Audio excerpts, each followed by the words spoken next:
In the far reaches of the Arctic Circle, where the sun abandons the sky for half the year, there exists a phenomenon that most of humanity has forgotten. A place where darkness reigns supreme, where the stars become your only companions, and where the line between myth and reality blurs like frost on glass. This is the story of two souls who found each other in that endless night. A story of forbidden love, ancient secrets, and the discovery that sometimes the darkest places hold the brightest light. This is the story of Victoria Langley and Magnus Zorya. This is Permanent Eclipse. Victoria Langley had always been drawn to extremes. As a climatologist specializing in polar meteorology, she'd spent years studying the most inhospitable places on Earth. But nothing had prepared her for Svalbard during the polar night.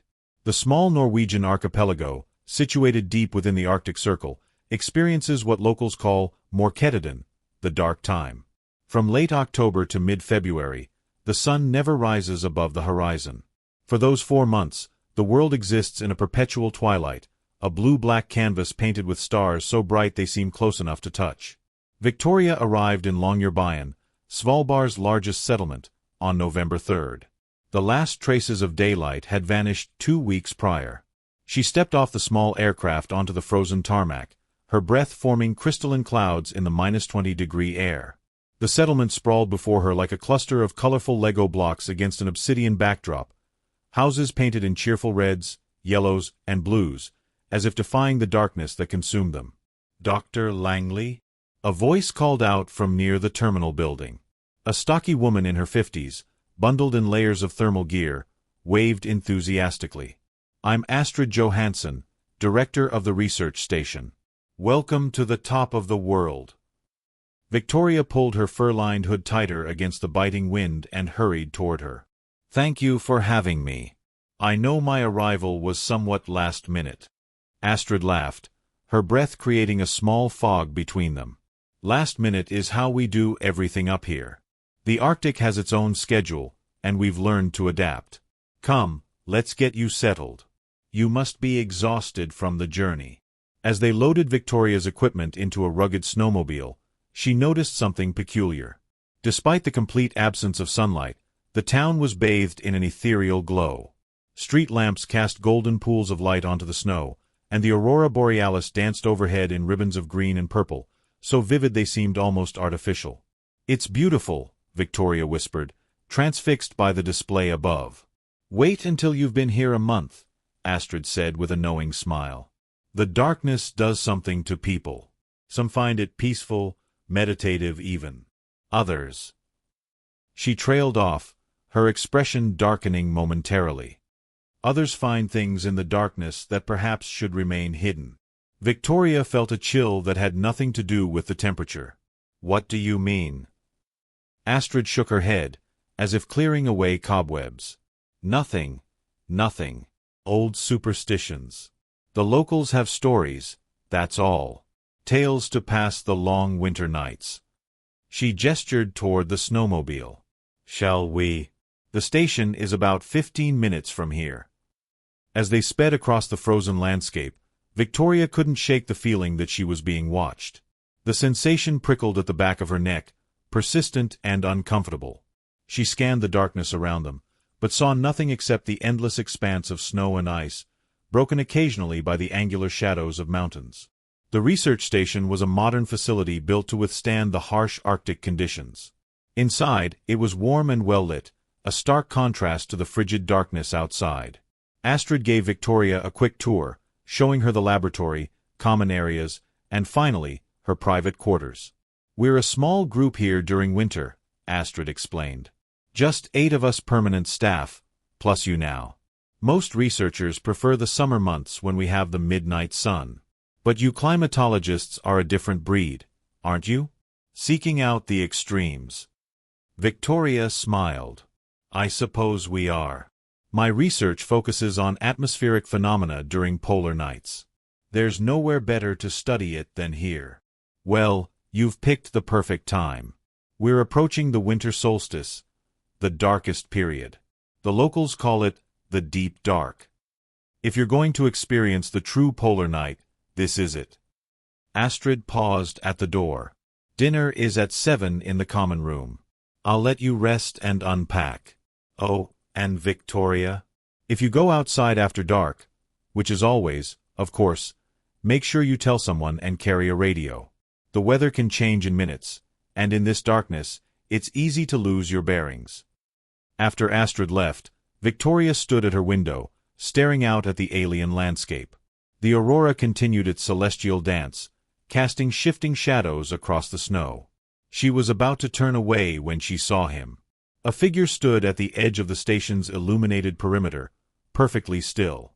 Even from this distance, Victoria could tell he was tall and broad-shouldered, dressed in dark clothing that seemed to absorb what little light touched him. But it was his stillness that struck her most, the absolute immobility of someone who could wait forever without impatience. Victoria blinked, and he was gone.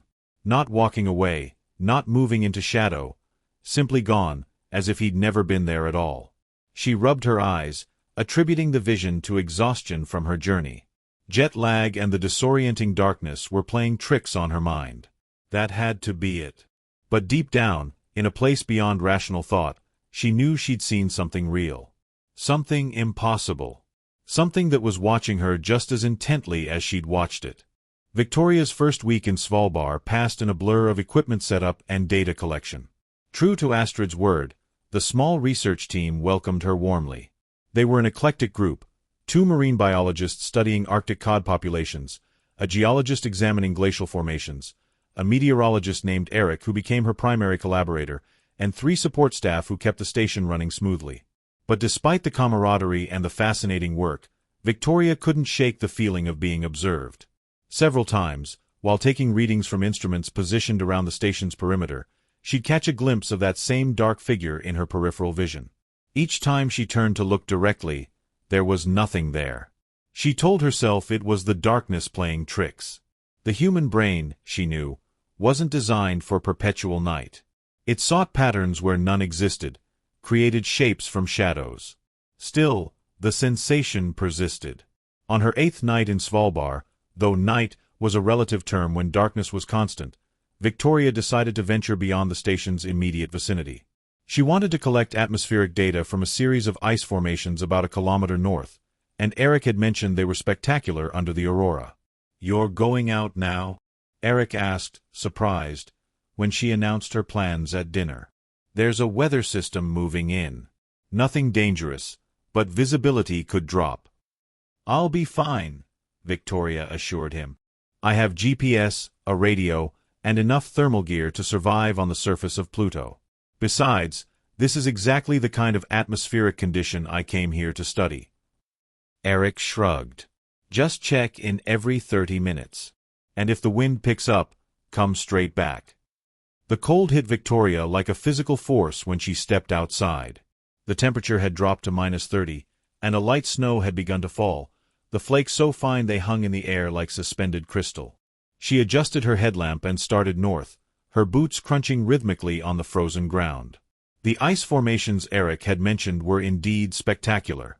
Shaped by wind and time into towering sculptures, they caught and refracted the aurora's light, creating an otherworldly gallery of natural art. Victoria set up her instruments, marveling at the readings. The atmospheric conditions were perfect, exactly the data set she needed. She was so absorbed in her work that she didn't notice the wind strengthening until snowflakes began to pelt her face with stinging force. Within minutes, visibility dropped to near zero. Victoria fumbled for her radio. "Eric, this is Victoria. The weather's deteriorating faster than expected. I'm heading back now."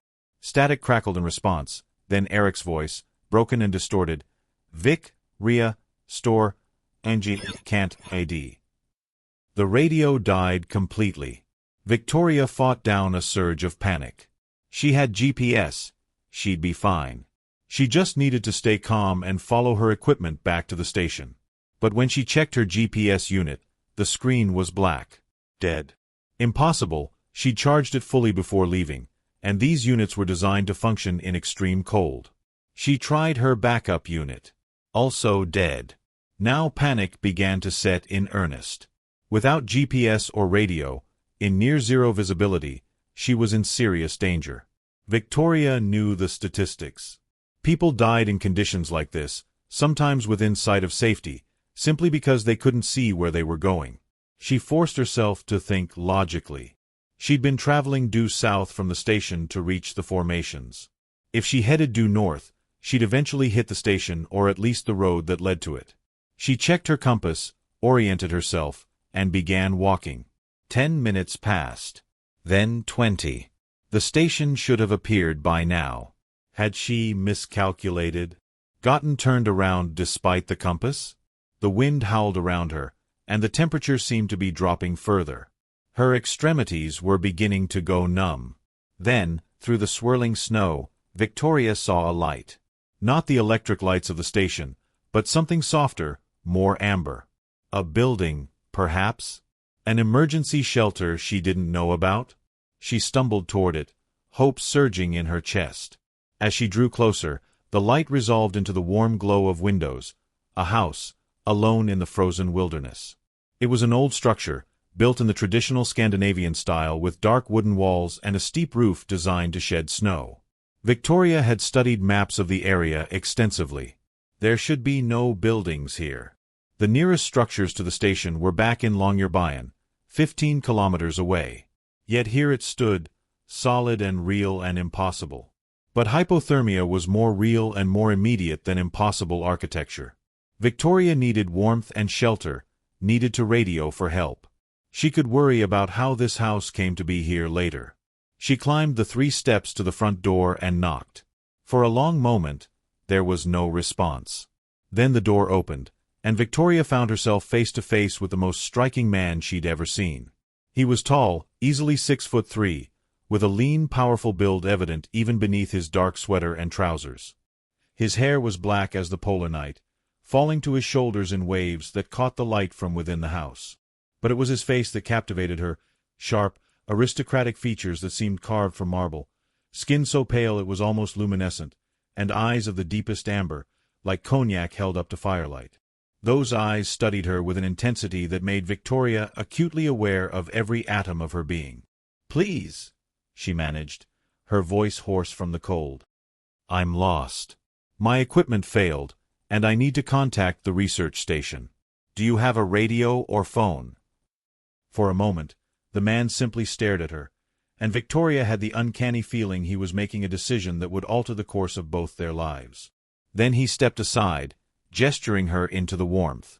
"Come in," he said, his voice deep and accented with something Victoria couldn't quite place, a mixture of Eastern European and something older, more archaic. "You're fortunate I heard you approach. Few venture this far from the settlement during the deep dark." Victoria stepped inside, and the door closed behind her with a soft, final click. The interior of the house was as unexpected as its existence. Where she'd anticipated rustic simplicity, she found refined elegance. The walls were lined with bookshelves containing volumes in a dozen languages. Art hung in carefully curated arrangements, not reproductions, but originals, some of which Victoria recognized as being centuries old. A fire burned in a large stone fireplace, its light dancing across furniture that managed to be both antique and pristine. "Please sit by the fire," the man said, gesturing to a high-backed chair positioned near the hearth. "You're half frozen. I'll make tea." He disappeared into what Victoria assumed was the kitchen, moving with a fluid grace that seemed almost inhuman. She sank into the offered chair, holding her numb hands toward the flames. The warmth was almost painful as sensation began to return to her extremities. The man returned with remarkable speed, carrying a tea service on a silver tray. He poured her a cup of something that smelled of herbs and honey, then settled into the chair across from her. "I'm Magnus," he said simply. "Magnus Zorya." "Victoria Langley," she replied, wrapping her hands around the warm cup. "Thank you for taking me in. I don't know what I would have done if I hadn't seen your lights." "You would have died," Magnus said matter-of-factly. "Another hour in that storm, perhaps less, and hypothermia would have claimed you." He paused, his amber eyes studying her intently. "You're the new climatologist at the research station. You arrived 8 days ago." Victoria felt a chill despite the fire's warmth. "How did you know that?" A small smile played at the corners of Magnus' mouth. "This is a small community, Dr. Langley. News travels, even to those of us who prefer solitude. I've never heard anyone mention you, Victoria said carefully. Or this house. I studied maps of the area extensively before coming here. This building shouldn't exist. Maps don't show everything, Magnus replied, his tone enigmatic. Especially old things that prefer to remain hidden. He stood suddenly, moving to a small desk near the window. As for contacting your colleagues, I'm afraid I have no radio or phone. I find such technology intrusive. However, the storm is breaking. You can see the station lights from here. Victoria joined him at the window. He was right. Through the thinning snow, she could see the familiar glow of the research station, impossibly close. It couldn't be more than 500 meters away. How had she gotten so disoriented? I don't understand, she murmured. I walked for what felt like miles. The darkness distorts perception, Magnus said softly. He was standing very close to her now, and Victoria was acutely aware of his presence. There was something about him, some quality she couldn't name, a magnetism that made every cell in her body hyper-aware of his proximity. Especially during the deep dark. Time and distance become fluid concepts. You're not the first to lose your way. Victoria turned to face him, and found those amber eyes fixed on her with an intensity that stole her breath. Who are you really? She whispered. Magnus smiled, and for just a moment, Victoria thought she saw something flash in his eyes. Something ancient and hungry and not quite human. But then it was gone, and he was simply a beautiful, mysterious man offering her shelter from the storm. I'm someone who has lived in the darkness far too long, he said quietly. And you, Dr. Langley, are perhaps the most dangerous thing I've encountered in all that time. Dangerous? Victoria laughed, the sound nervous. I'm a scientist. I study weather patterns and atmospheric phenomena. I'm hardly dangerous. Light is always dangerous to those who dwell in shadow, Magnus replied. Even the smallest flame can banish the deepest dark. He stepped back, breaking the spell of proximity. The storm has passed. You should return to the station before they organize a search party. Your absence will have been noticed by now. Victoria wanted to protest, to stay longer, to unravel the mystery that was Magnus Zorya. But he was right. Eric and the others would be worried. She gathered her equipment, checking it one more time. To her surprise, both GPS units were functioning perfectly, as was her radio. I don't understand, she said, showing Magnus the devices. These were completely dead earlier. Perhaps the cold affected them temporarily, Magnus suggested, but there was something in his tone that suggested he knew the truth was far stranger. Arctic technology can be unpredictable. At the door, Victoria turned back one more time. Will I see you again? Magnus regarded her for a long moment, and Victoria sensed the internal war being waged behind those extraordinary eyes. Finally, he spoke. That depends, Dr. Langley. Are you brave enough to seek out what hides in the darkness? Or wise enough to leave some mysteries unexplored? I've never been particularly wise, Victoria admitted. Magnus' laugh was unexpected. Rich and genuine and startlingly warm. Then yes, Dr. Langley. I suspect we'll see each other again. Whether that's fortune or folly remains to be seen. Victoria stepped out into the night, which was now clear and crystalline, the aurora blazing overhead in sheets of emerald and violet. She walked the short distance to the research station, but when she turned to look back at Magnus' house, she saw only darkness and empty snow. The house, like its owner, had vanished into the polar night as if it had never been there at all. The next 2 weeks passed in a strange duality for Victoria. By day, or rather, during the hours designated as day by their schedule, she threw herself into her research with unprecedented focus. The data she was collecting was extraordinary, revealing patterns in polar atmospheric behavior that could revolutionize climate models. But during the hours designated as evening, when her colleagues gathered in the common room to read, play cards, or watch movies, Victoria found herself drawn to her window, staring out at the darkness and wondering about Magnus Zorya. She'd researched him, of course. Or tried to. The name Zorya was Slavic, relating to ancient goddesses associated with the morning and evening stars. But she could find no record of anyone by that name living in Svalbard. No property records, no mention in any local registries or historical documents.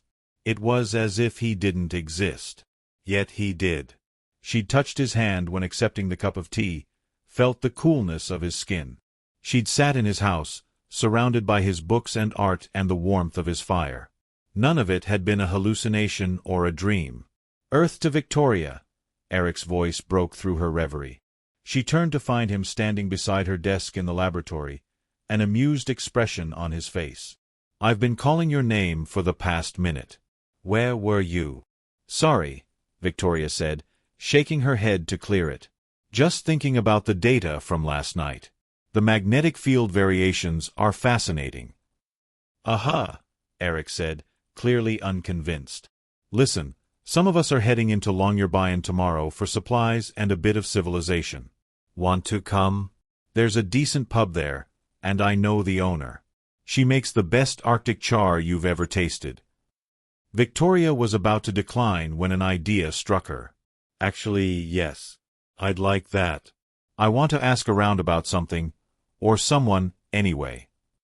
The next evening, Victoria found herself in the Svalbard pub, a cozy establishment that served as the social heart of Longyearbyen during the dark months.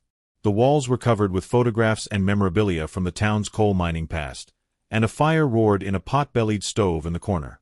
After dinner, while Eric and the others engaged in a spirited darts tournament, Victoria approached the owner, a weathered woman in her 70s named Sigrid. "Excuse me," Victoria began. "I'm hoping you can help me with something. I'm looking for information about a man named Magnus Zorya. He lives somewhere outside the town, in an old wooden house." The effect of her words was immediate and dramatic. Sigrid's friendly expression froze, and her face went pale. Around the pub, conversations stuttered and died as locals turned to stare at Victoria. "You've seen him," Sigrid whispered, her voice barely audible. "I met him about 2 weeks ago," Victoria confirmed. "During that storm. His house is near the research station." An old man at the bar, his face creased like ancient leather, spoke up. "There is no house near the station, girl. Hasn't been for 100 years. I was in it," Victoria insisted. "I sat by his fire, drank his tea. He's real." "Oh, he's real enough," Sigrid said, sinking into the chair across from Victoria. "But he's not like us. Not anymore." "What do you mean?" Victoria asked, though something in her already knew she wasn't going to like the answer. Sigrid exchanged glances with several of the other patrons, a silent conversation passing between them. Finally, she sighed. "How much do you know about Svalbard's history, Dr. Langley?" "Some. I know it was used by whalers and trappers for centuries before being settled permanently. I know about the coal mining era." "But do you know about the darkness?" Sigrid asked. "Not just the polar night, but the other darkness. The one that's been here far longer than any human settlement." Victoria felt a chill crawl down her spine. "I don't understand." "Svalbard sits at the top of the world," the old man at the bar interjected. "A place where the barriers between worlds grow thin. Especially during the deep dark. Things that can't exist in the light find refuge here. Things that should have died long ago but persist." "You're talking about vampires," Victoria said flatly, unable to believe she was even speaking the word aloud. "We don't use that word here," Sigrid said sharply. "It's disrespectful. We call them the Nat Vandra, the Night Walkers. And Magnus Zorya is one of the oldest. He came here in the 1800s, when this place was nothing but ice and hunting camps. He's been here ever since, hiding in his house that exists and doesn't exist, appearing only during the darkest months." "This is ridiculous," Victoria said, but her voice lacked conviction. "Vampires aren't real." "Then how do you explain a man who doesn't age, who doesn't appear in any records, who lives in a house that can't be found unless it wants to be?" Sigrid challenged. "How do you explain how he knew you were at the station? How he appeared exactly when you needed help?" Victoria had no answer. The rational part of her mind screamed that this was impossible, a collective delusion born of isolation and darkness. But another part, a deeper, more primal part, remembered the way Magnus had moved, the coolness of his skin, the amber eyes that seemed to glow with their own inner light. "If what you're saying is true," Victoria said slowly, why didn't he harm me?" "That's the mystery, isn't it?" the old man said. "The Nat Vandera don't usually involve themselves with humans. They take what they need to survive.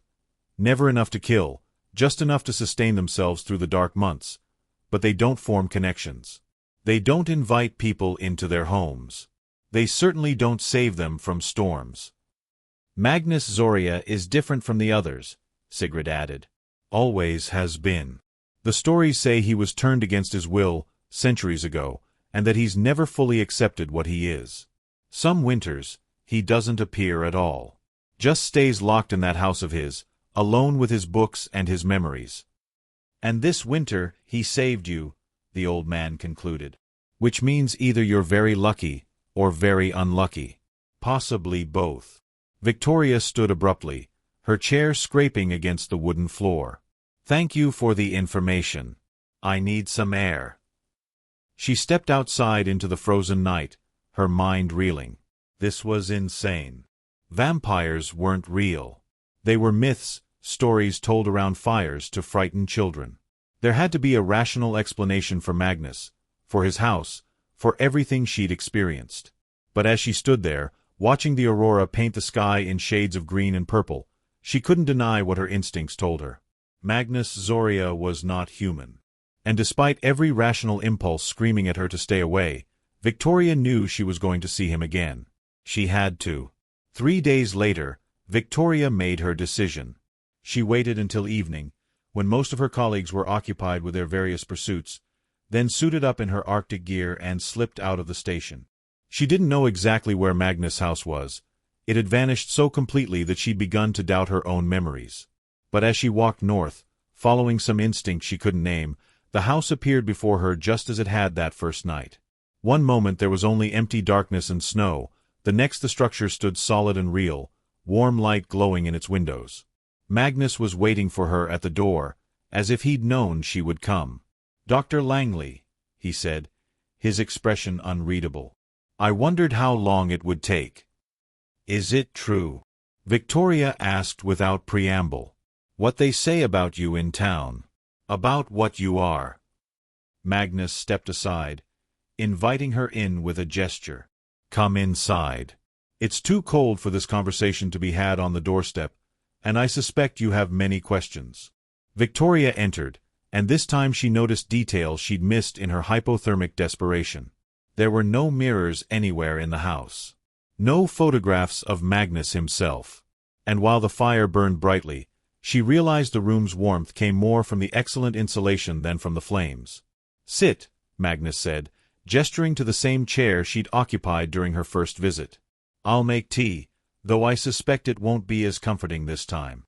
When he returned, he didn't sit in the opposite chair as before. Instead, he stood by the window, a dark silhouette against the aurora-lit sky.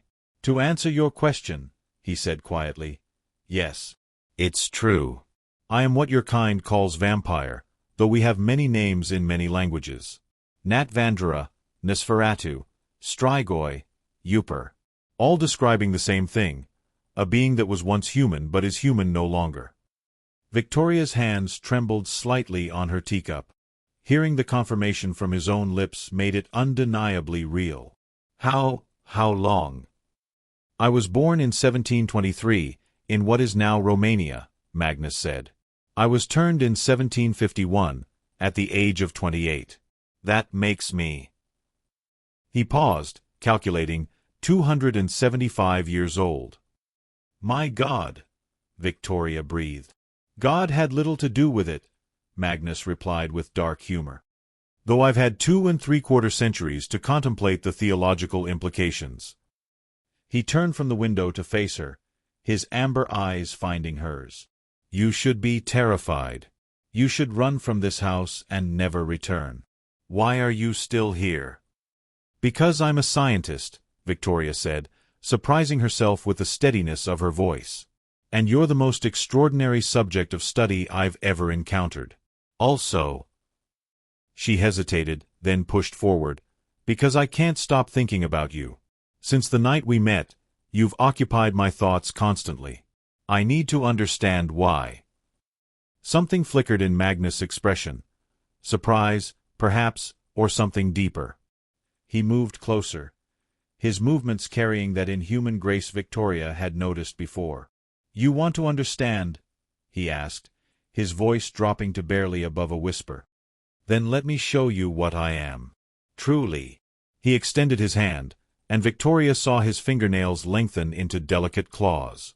His canines elongated, becoming the fangs of legend. And his eyes, those beautiful amber eyes, began to glow with an inner light that was definitely not human. Victoria's heart hammered in her chest, but she didn't run. Instead, she stood and moved closer, studying him with the same analytical gaze she would give any natural phenomenon. "Remarkable," she murmured. "The physiological changes. Are they voluntary? Can you control the transformation?" Magnus blinked, clearly taken aback. "You're not screaming." "Should I be?" Victoria asked. "You've shown me something extraordinary." Terror seems like the wrong response. Curiosity is more appropriate. Despite himself, Magnus laughed, that same rich, warm sound Victoria remembered from their first meeting. The inhuman features retracted, and he was simply Magnus again. "You are unlike anyone I've met in 2 centuries, he said wonderingly. "Most humans react to revelation with fear or revulsion. But you—" He reached out, stopping just short of touching her face. "You respond with wonder." "I'm a terrible scientist if I can't see wonder in the impossible," Victoria replied. Her skin tingled where his hand hovered, not quite touching. "Tell me everything. I want to understand." And so Magnus told her. They sat by the fire, and he spoke of centuries that had come and gone like seasons. He told her of his human life in a small Romanian village, of falling in love with a merchant's daughter named Elena, of their plans to marry. He told her of the night a stranger came to the village, pale and beautiful and hungry, of how the stranger had taken him, drained him to the edge of death, then forced him to drink in return, of waking 3 days later in his own grave, clawing his way up through 6 feet of earth to find his former life forever beyond reach. "Elena thought I'd died of plague," Magnus said, his voice hollow with old grief. "By the time I freed myself from the grave, she was already engaged to another. I watched her marry him from the shadows. Watched her have children, grow old, and die. All within what seemed like moments compared to my new eternity." "I'm so sorry," Victoria whispered. "It was a long time ago," Magnus said, though his expression suggested the pain was still fresh. "I've had centuries to make peace with it. Or to try, at least." "How did you end up here?" "In Svalbard." "I wandered," Magnus explained. "For decades, I drifted through Europe, trying to understand what I'd become. Most of my kind embraced the predatory nature, reveling in power and immortality. But I couldn't let go of my humanity. I refused to kill, taking only what I needed to survive and erasing the memories of those I fed from." "That's possible?" Victoria asked. "The memory erasure?" "One of our abilities," Magnus confirmed. "Though it requires eye contact and concentration. Useful for maintaining the masquerade of normalcy." He stood, pacing now as he continued his story. "Eventually, I found my way to the Arctic. I'd heard stories of a place where darkness reigned for half the year, where a creature like me might find refuge without need for constant deception. I arrived in Svalbard in 1887. This house, it's existed in one form or another for nearly a century and a half." "But how?" Victoria asked. "How can it appear and disappear?" Magnus smiled slightly. "We're creatures of the night, Victoria. We exist in the spaces between reality and shadow. This house is an extension of my will, a sanctuary built as much from thought as from wood and stone. It exists when I need it to, and fades when I wish to be truly alone. The locals learned long ago to leave it, and me, undisturbed. And you've been here all this time? Alone. Not entirely alone. There are others of my kind in Svalbard. We maintain let's call it a cordial distance. We're solitary by nature, especially those of us who retain our humanity. But during the dark months, we emerge. We exist. We endure. Magnus stopped pacing and fixed Victoria with an intense stare. But you haven't asked the most important question. What question is that? Why I saved you that night. Why I revealed myself to you. Why I haven't done what every instinct screams at me to do when a human learns our secrets. Victoria's mouth went dry. And what do those instincts tell you to do? To protect the secret above all else, Magnus said softly, moving closer with each word. To ensure your silence through compulsion or... He stopped mere inches from her. Other means. Are you going to hurt me? Victoria asked, proud that her voice remained steady. No, Magnus said immediately, vehemently. God, no. That's the problem, Victoria. That's what I can't understand. From the moment I saw you arrive at the station, I've been drawn to you. I watched you from the shadows, telling myself I was simply curious about the newcomer. But then that night, when the storm came and I felt you lost in the darkness. He turned away, his voice rough. I couldn't bear it. Couldn't let you die. So I made my house appear, guided you to my door like a fool revealing himself after more than a century of careful concealment. Why is that foolish? Victoria asked quietly. Magnus turned back to her, and the raw emotion in his eyes stole her breath. Because I've existed for 275 years, Victoria. I've seen empires rise and fall. I've watched the people I knew turn to dust while I remain unchanged. Do you understand what that means? Every connection I form is temporary. Every person I might care about is ephemeral. It's easier, safer, to remain alone. And yet you saved me. And yet I saved you, Magnus echoed. Which makes me either very brave or very stupid. Victoria stepped closer, closing the remaining distance between them. I think it makes you human. Or as close to human as anyone can be after nearly 3 centuries. I'm a monster, Magnus said, but there was no conviction in his words.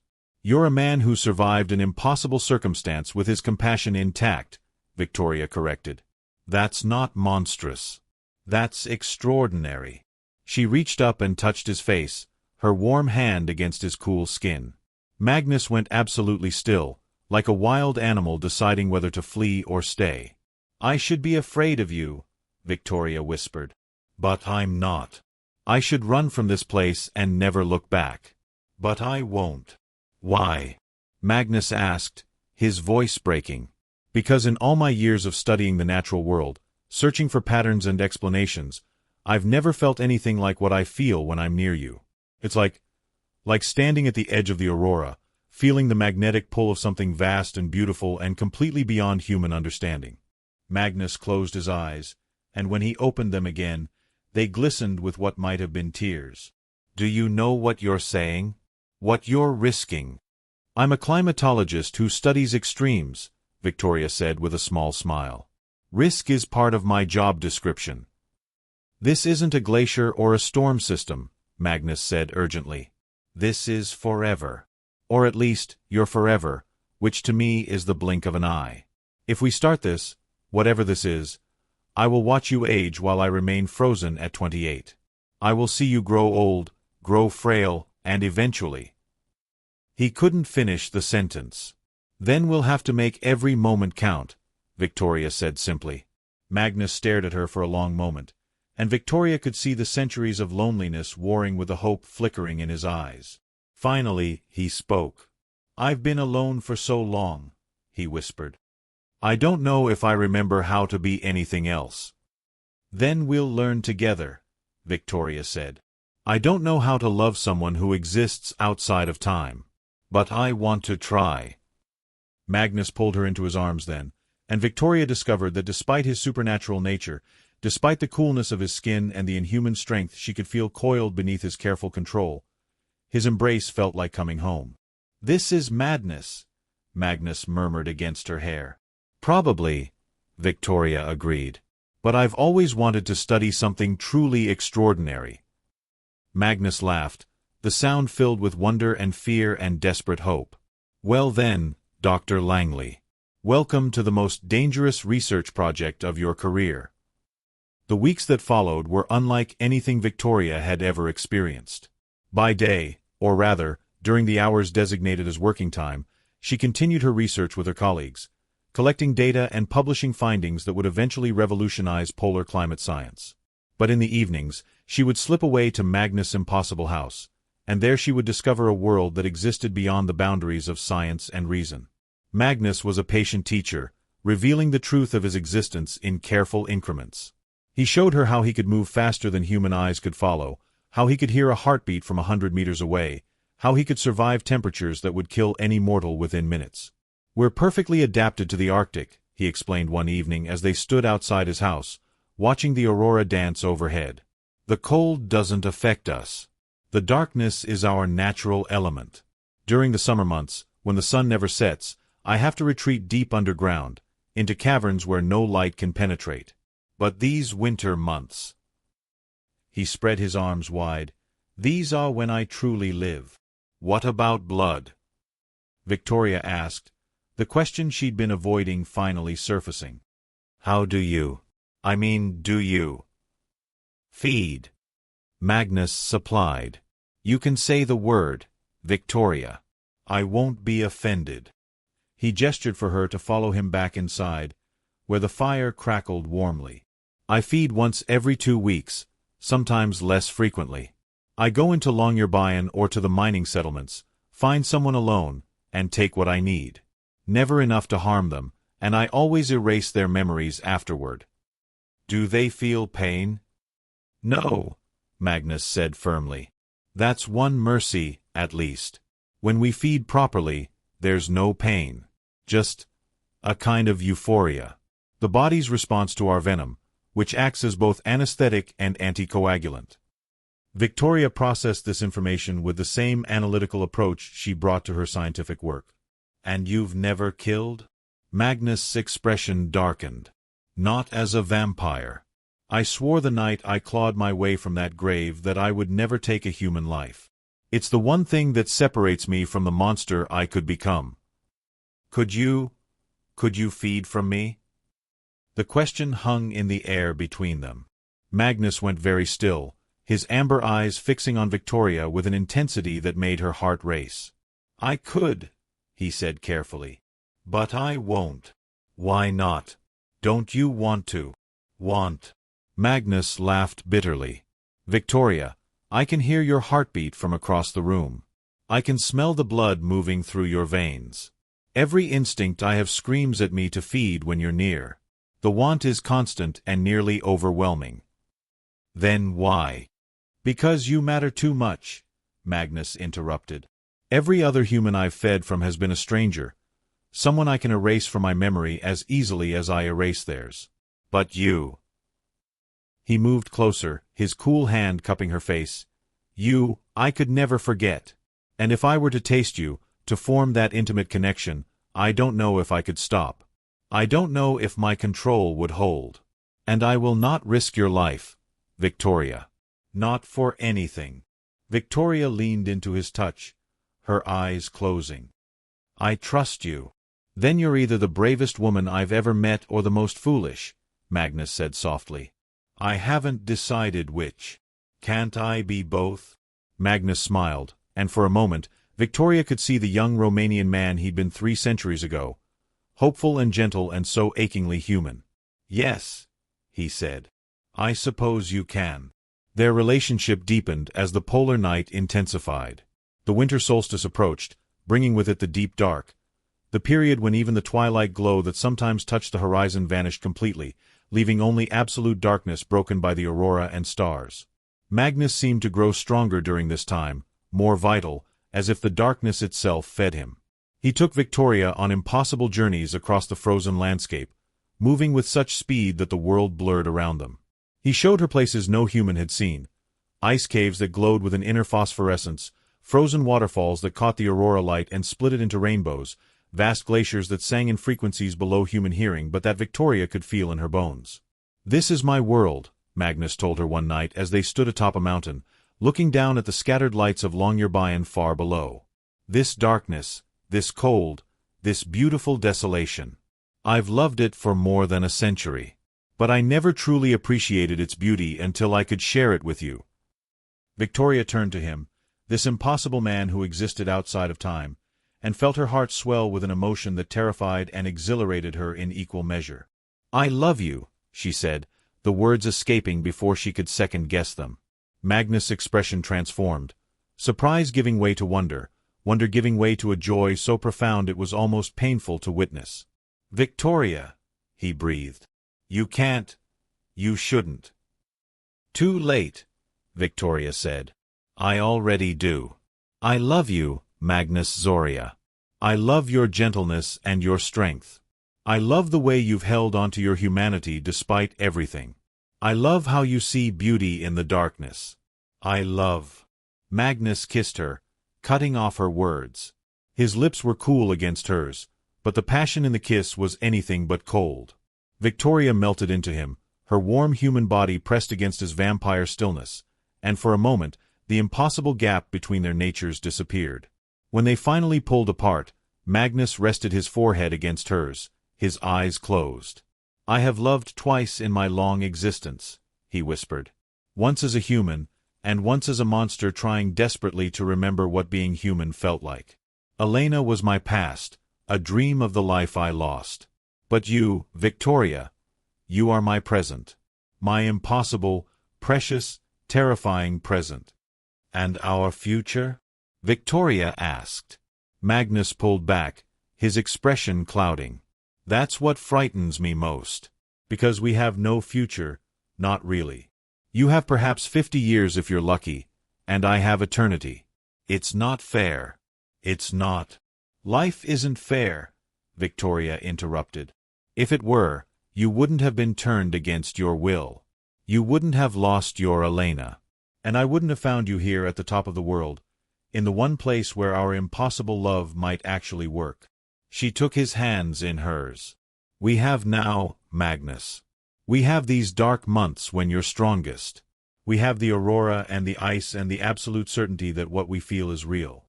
Isn't that enough?" "It has to be," Magnus said, pulling her close again. "Because I don't think I can let you go." But the universe, it seemed, had other plans. Victoria's research was going extraordinarily well, too well, in fact. Her findings on atmospheric behavior during the polar night were groundbreaking, and word had reached the wider scientific community. 2 months into her stay in Svalbard, she received a message that made her blood run cold. "They want me to present at a conference," she told Magnus that evening, her voice hollow. "In Oslo. In 3 weeks." Magnus sat very still in his chair by the fire. "How long would you be gone?" "A week, maybe 10 days. But Magnus—" She moved to kneel beside his chair, taking his hand. "I'd have to leave before the polar night ends. I'd have to leave you." "You have to go," Magnus said firmly, though Victoria could hear the pain beneath his words. "This is your career, your life's work. I won't let you sacrifice that for me." "What if I don't come back?" Victoria asked. "What if they offer me a position somewhere else, somewhere prestigious and warm and completely incompatible with someone who can't survive sunlight?" "Then you take it," Magnus said, his voice breaking slightly. "You live your life, Victoria. You make your mark on the world. You don't chain yourself to a creature of darkness who can only offer you a few months of happiness every year." "Don't," Victoria said sharply. "Don't make this decision for me. Don't decide what I can or can't sacrifice." "Someone has to be rational," Magnus replied. "Someone has to think about your future." "My future is with you." "Your future is whatever you make it," Magnus said, standing and moving to the window, putting distance between them. "I'm just a chapter in your story, Victoria. A strange, dark interlude. But you have so much life ahead of you." So many discoveries to make, places to see, people to love who can actually grow old with you. Victoria felt tears burning in her eyes. Is this you pushing me away? After everything we've shared? Magnus turned, and the anguish on his face was heartbreaking. This is me loving you enough to let you go if you need to. I've been selfish, keeping you here, basking in your warmth and light like a plant that's been in darkness too long. But you're not mine to keep, Victoria. You never were. What if I want to be? Then you're not thinking clearly, Magnus said. The darkness does that to people. It makes them believe impossible things can work. But when you leave here, when you're back in the world of light and warmth and normal human interaction, you'll realize how mad this all was. Victoria stood, anger replacing her sadness.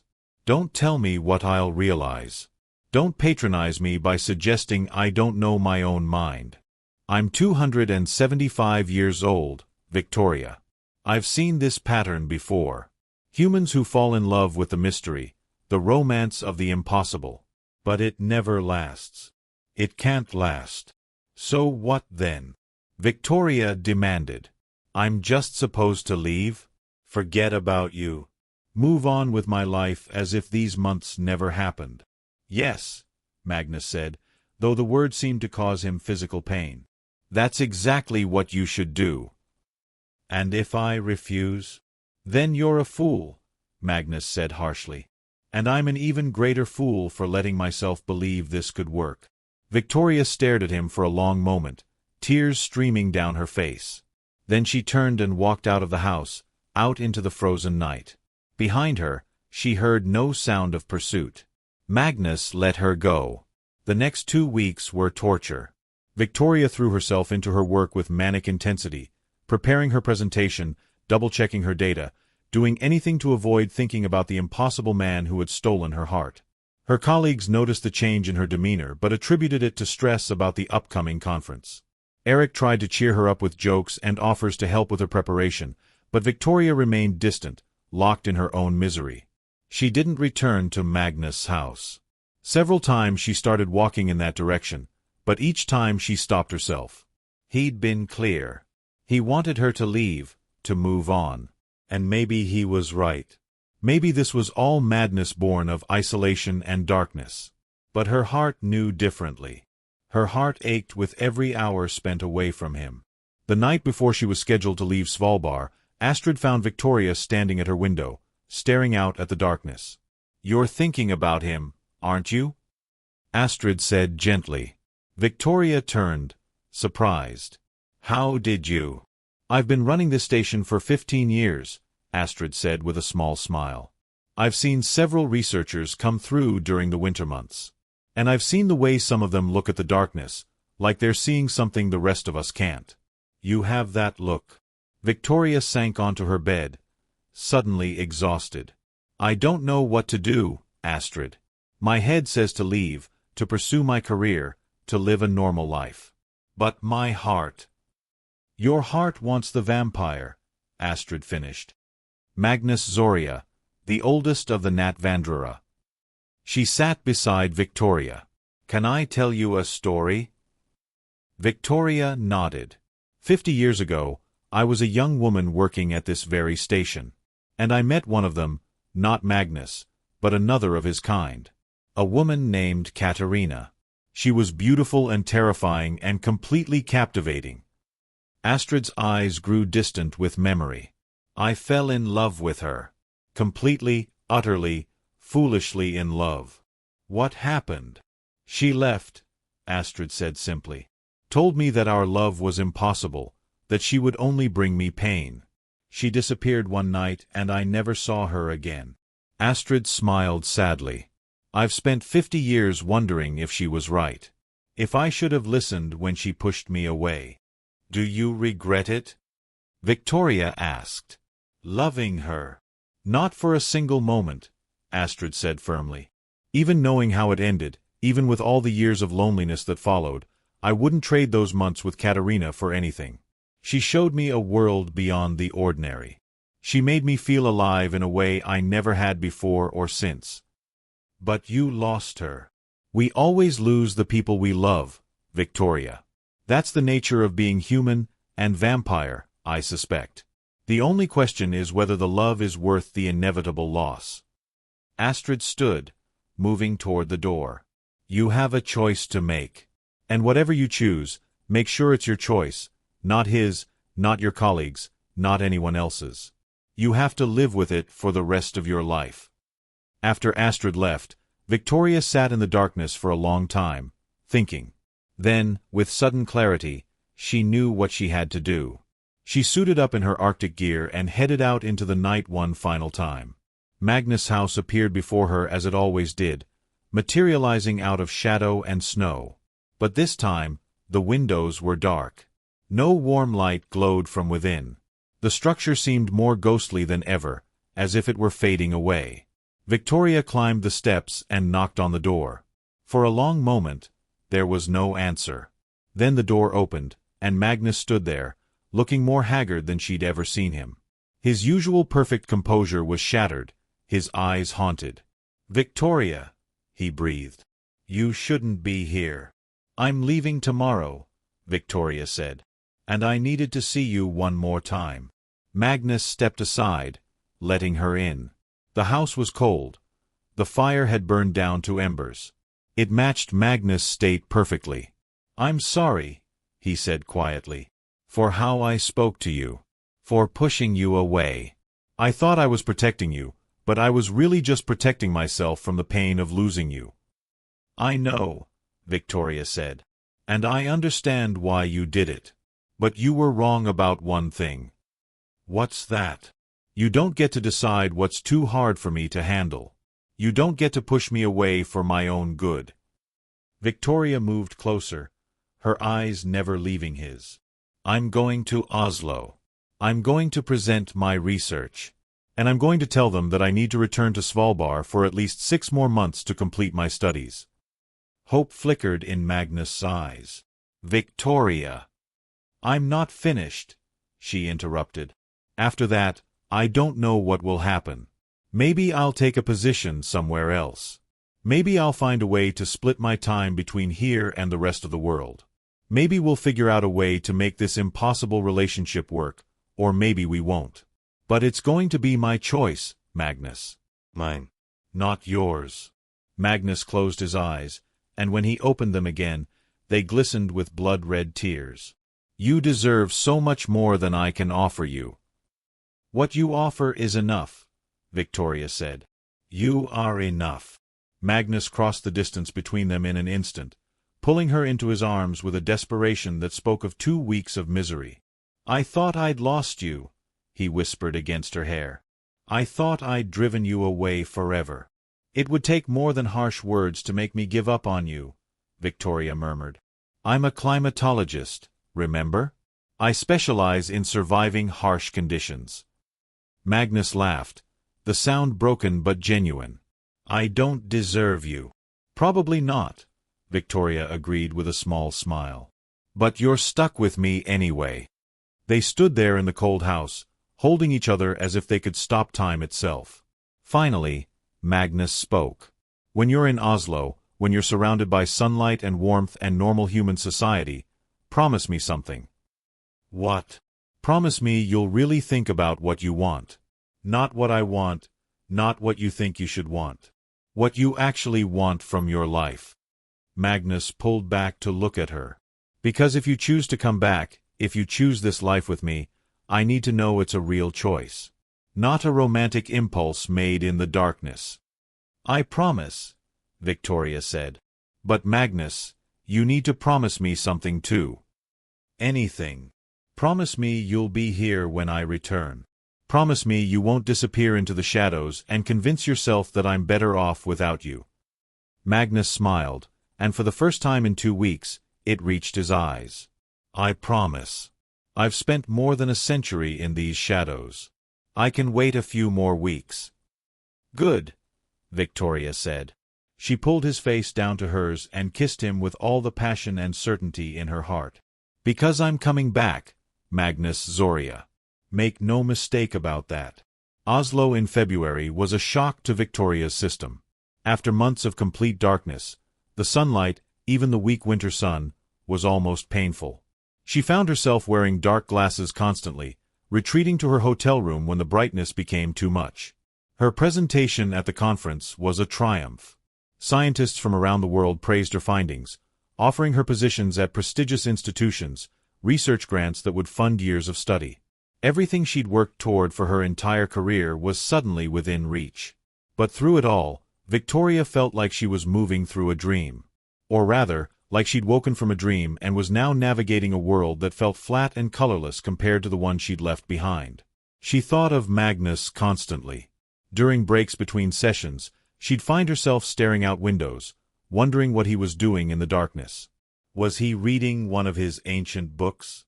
Walking through the frozen landscape? Or was he sitting by his fire, missing her as much as she missed him? On the third day of the conference, Victoria had lunch with Dr. Henrik Strand, head of the Climate Research Institute in Bergen. "Your work is extraordinary, Dr. Langley," he said, enthusiasm evident in his voice. "We'd like to offer you a permanent position. Full funding, your own team, access to the best equipment in Europe."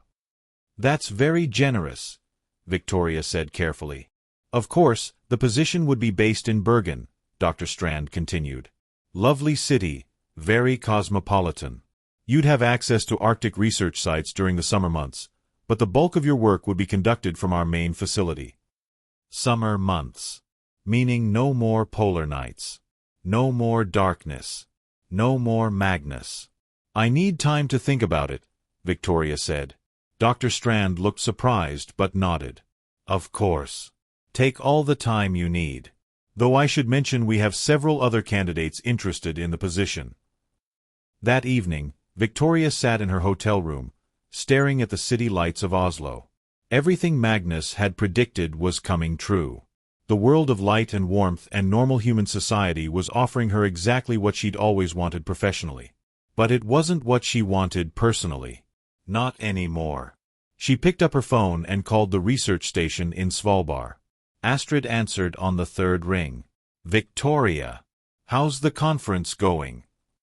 "Astrid, I need to ask you something," Victoria said without preamble. "Do you regret it? Not fighting harder for Katarina? Letting her push you away?" There was a long pause. Then Astrid spoke, her voice soft. "Yes. Every day for 50 years. I let her decide what was best for both of us, and I've regretted it ever since." "Thank you," Victoria whispered. "That's what I needed to hear." "Victoria, are you coming back?" "As soon as I can," Victoria said. "Tell Magnus. Tell him I'm coming home." Victoria cut her Oslo trip short by 3 days, declining the position in Bergen and several other lucrative offers. She would continue her research, she told them, but it needed to be conducted in Svalbard during the winter months. That was non-negotiable. The flight back to the Arctic felt like it took forever. But finally, Victoria stepped off the plane and into the familiar darkness of Longyearbyen. The sun would return in a few weeks, but for now, the polar night still held sway. She didn't even stop at the research station. She grabbed her cold weather gear and headed straight for Magnus' house. This time, the structure didn't wait for her to approach. It appeared in the distance like a beacon, every window blazing with light. And standing in the doorway, silhouetted against that warm glow, was Magnus. Victoria broke into a run, her boots crunching on the frozen ground. Magnus met her halfway, and when they collided, his arms wrapped around her with such relief and joy that Victoria felt tears streaming down her face. "You came back," Magnus said, his voice wonderstruck. "You actually came back."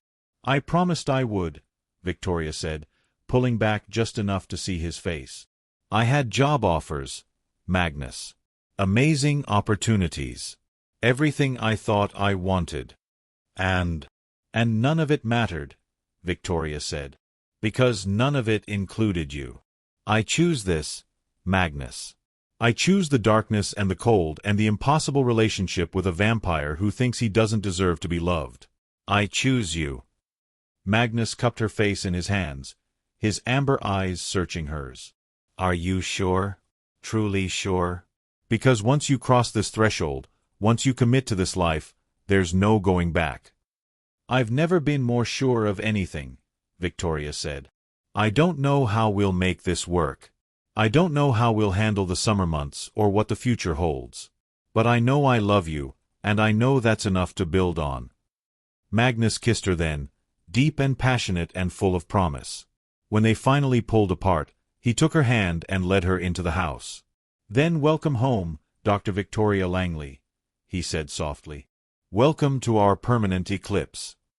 The rhythm they established wasn't easy, but it worked.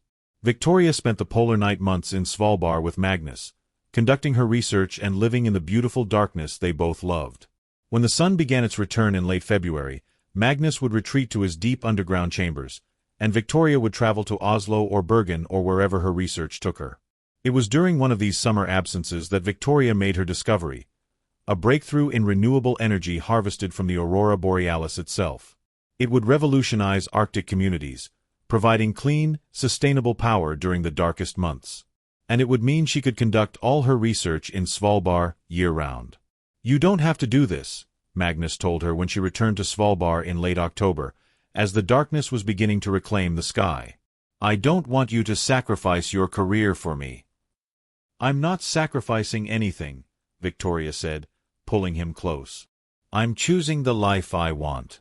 And that life includes you." Over the years, they found their balance. Magnus taught Victoria to see beauty in the darkness, to appreciate the stillness and silence of the Arctic night. Victoria taught Magnus that hope wasn't foolish, that love could endure even when circumstances seemed impossible. They never solved the problem of Victoria's mortality. That shadow hung over them always, the knowledge that her time was finite while his stretched into eternity. But they learned to live with it, to treasure each moment they had together. "Do you regret it?" Magnus asked her one night, as they lay together watching the aurora dance outside his window. "The choices you made, the life you gave up." Victoria turned to him, her eyes shining with absolute certainty. "Not for a single moment. You are the most extraordinary discovery of my career and my life. No amount of professional success could ever compare to loving you." Magnus pulled her closer, his heart, which hadn't beat in nearly 3 centuries, somehow feeling full to bursting. "I spent 200 years believing I was cursed to exist in darkness forever," he said softly. "But then you came along and taught me that darkness isn't a curse. It's just another kind of light." "That's very poetic for a vampire," Victoria teased. "I have an excellent teacher," Magnus replied with a smile. They lay there in the comfortable silence of two souls who had found each other against all odds. Outside, the aurora blazed in greens and purples and blues, painting the snow with otherworldly beauty. The polar night stretched before them. 6 months of darkness, 6 months of possibility. And in that darkness, 2 impossible loves had found a way to endure. Because some eclipses, Victoria and Magnus had learned, aren't meant to be temporary. Some eclipses are permanent. And some loves are eternal.